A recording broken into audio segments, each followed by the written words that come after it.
Mrs. Flood is one of the most mysterious characters added to the Whoniverse since Russell T Davies's return, and it has been confirmed that by the end of this series, we will know for sure who she is. So today, I thought I'd go through 5 of the remaining candidates for who Mrs. Flood could be, and then come to my ultimate conclusion as to who I think she is and why, and you guys can also leave your suggestions in the comments below. But feel free to subscribe if you're new. We do regular Doctor Who content here on the channel, and we are just about to reach 26,000 subscribers, so any support would be greatly appreciated on helping us get to that goal. Suspect number 1. The Rani. This one is probably the most talked about and obvious route you could go down. The Rani is a villainous time lady first introduced in the 1980 story The Mark of the Rani. Originally played by Kato Mara, the Rani is a Time Lord biochemist who also appeared in Time of the Rani, where she disguised herself as the 7th Doctor's companion,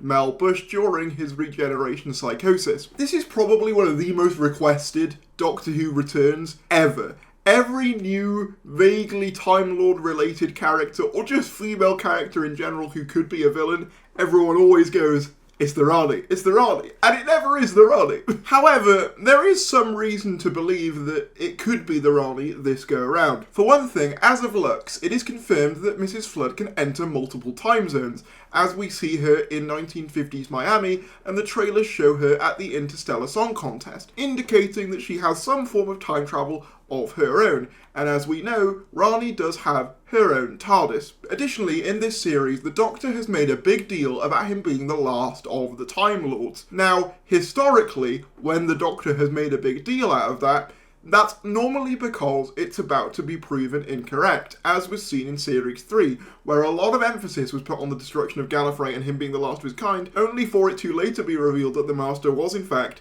still alive. So is him being the last of the Time Lords, or at least him believing so, setting up for another Time Lord villain return, and the Rani would obviously fit that bill. Some have also suggested that Mrs. Flood could be a play on the name of Rani, as Rani sort of sounds like rain, and what happens when it rains? It floods. That might sound dumb, but let's bear in mind he made an anagram out of Susan Technologies' Sue Tech. So anything's really possible. The other interesting thing about the Rani is that she also appeared in the charity special Dimensions in Time, in which the Doctor crosses over with EastEnders. Now you might think, Tharies, what has that got to do with absolutely anything? Well, in recent trailers, we have seen the Doctor crossing over with various TV shows, and with Lux indicating that the rules of reality are at play, what better villain to reintroduce than one where the Doctor already shared the limelight with another TV show. Especially a TV show that Anita Dobson, the actress who plays Mrs. Flood, is a massive, massive part of. It's also worth noting that Belinda's surname is Chandra, which is the exact same surname as another character coincidentally called Rani Chandra.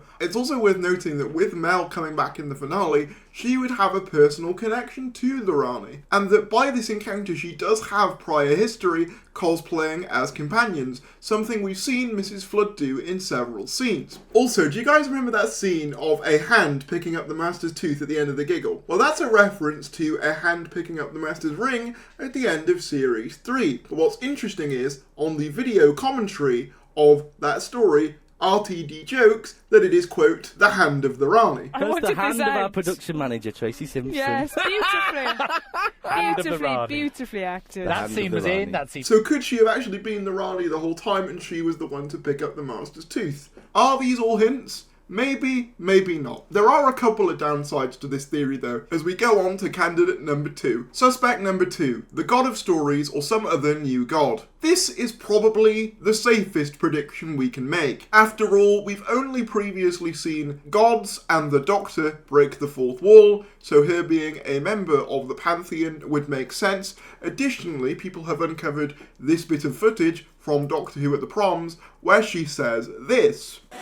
No, don't make me laugh. Which is exactly the same as what Lux says in his episode. Don't make me laugh! When he's revealed to be part of the Gods of Chaos, the Toymaker's little crew, which likely indicates that, to quote the 7th Doctor, she's not just another Time Lord. She also makes lots of mentions of shows ending and loving a good show, so the God of Stories or the God of Entertainment would probably make a lot of sense for Mrs. Flood.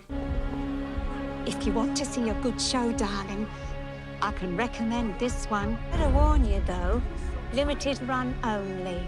Show ends May the 24th.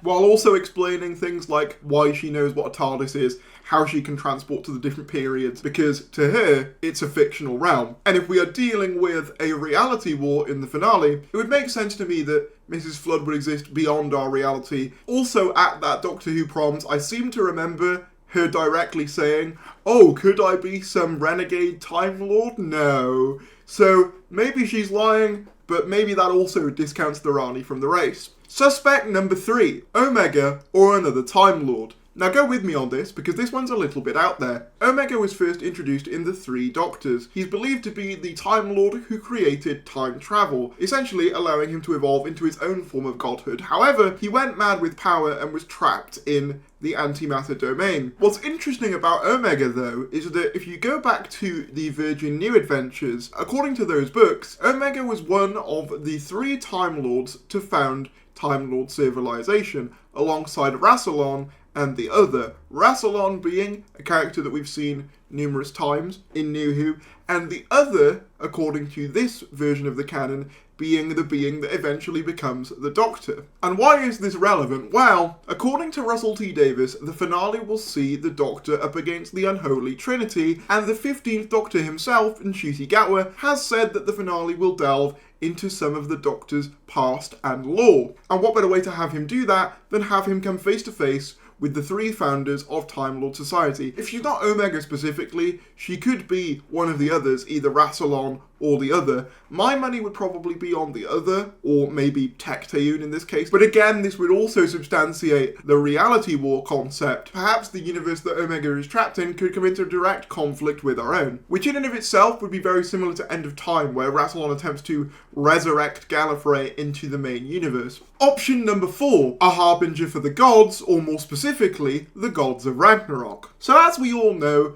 each god in the pantheon has a harbinger that summons them, with the exception of the Toymaker, I guess, but he was the first one to make it out into our universe, so I guess I'll give him a pass. Maestro had Henry Harbinger, Sutek had Harriet Harbinger, and Lux has the film The Harvest Bringer, which when the words are rearranged, brings up Harbinger. So what if Mrs. Flood is not the main god at all, but in fact the harbinger for another, more powerful entity? In this case, I think the Gods of Ragnarok would be great candidates. The Gods of Ragnarok first and have only appeared in the 7th Doctor story, The Greatest Show in the Galaxy. In that story, they bear the appearance of 3 stone statues, and their whole deal was essentially taking people in order to entertain them. They were also the creators of the land of fiction and could manifest in different time periods simultaneously. This is relevant, of course, because as we know, Mrs. Flood can appear in different time zones, but also episode 6 revolves around an interstellar song contest. And what do song contests always have?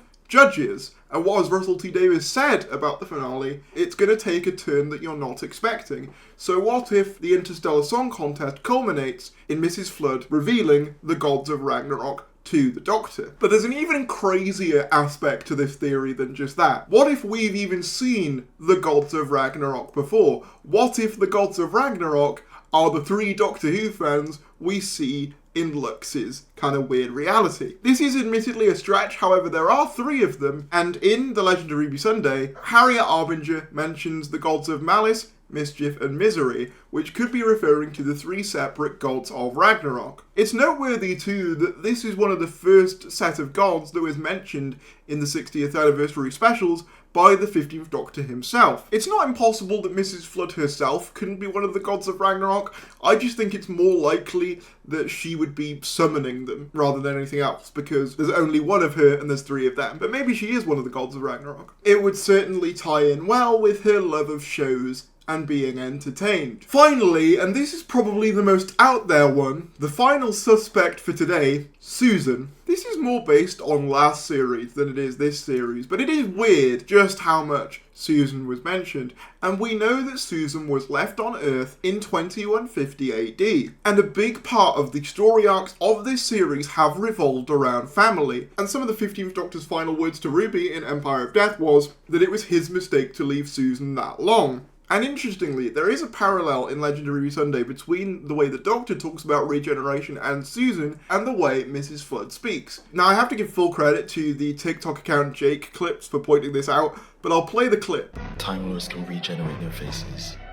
Or sometimes we can hide ourselves away. There's a warning. Thunderstorms across Anything I can do to help.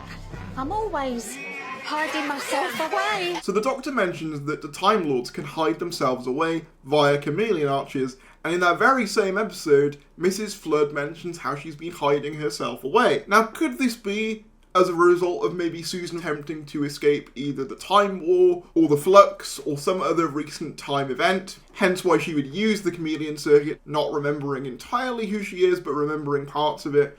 Or could this be a more sinister thing? Could it be that Susan is resentful for the Doctor not checking in on her after all these years, and deciding to take her revenge? This is probably the most out there one, because I do think if they were going to bring back Susan, it would be Carol Ann Ford. However, it would be one hell of a twist and would tie up all of the family narrative links in season 1. But those are just some theories as to who Mrs. Flood could be. If I had to put money on any of these, I would say that my most wished for would actually be a new villain or a new god, hence the God of Stories or something like that. I think that since I really liked Lux as a new character, as the God of Light, I actually think that it would be cool if she was a new character, but my personal kind of guess in terms of what I think is most likely and where my head is at is I think it probably is going to be the Rani. I feel like there's just too many little indicators that it could be the Rani, and I think it's just such a Russell thing to do to finally bring back the Rani. It's been one of those things that the fandom has been talking about for years, and I could just totally see everyone exploding if they actually finally did it. Let me know down in the comments below who you think Mrs. Flood is. As always, if you enjoyed this video, be sure to give it a like, subscribe if you're new, and I'll see you later.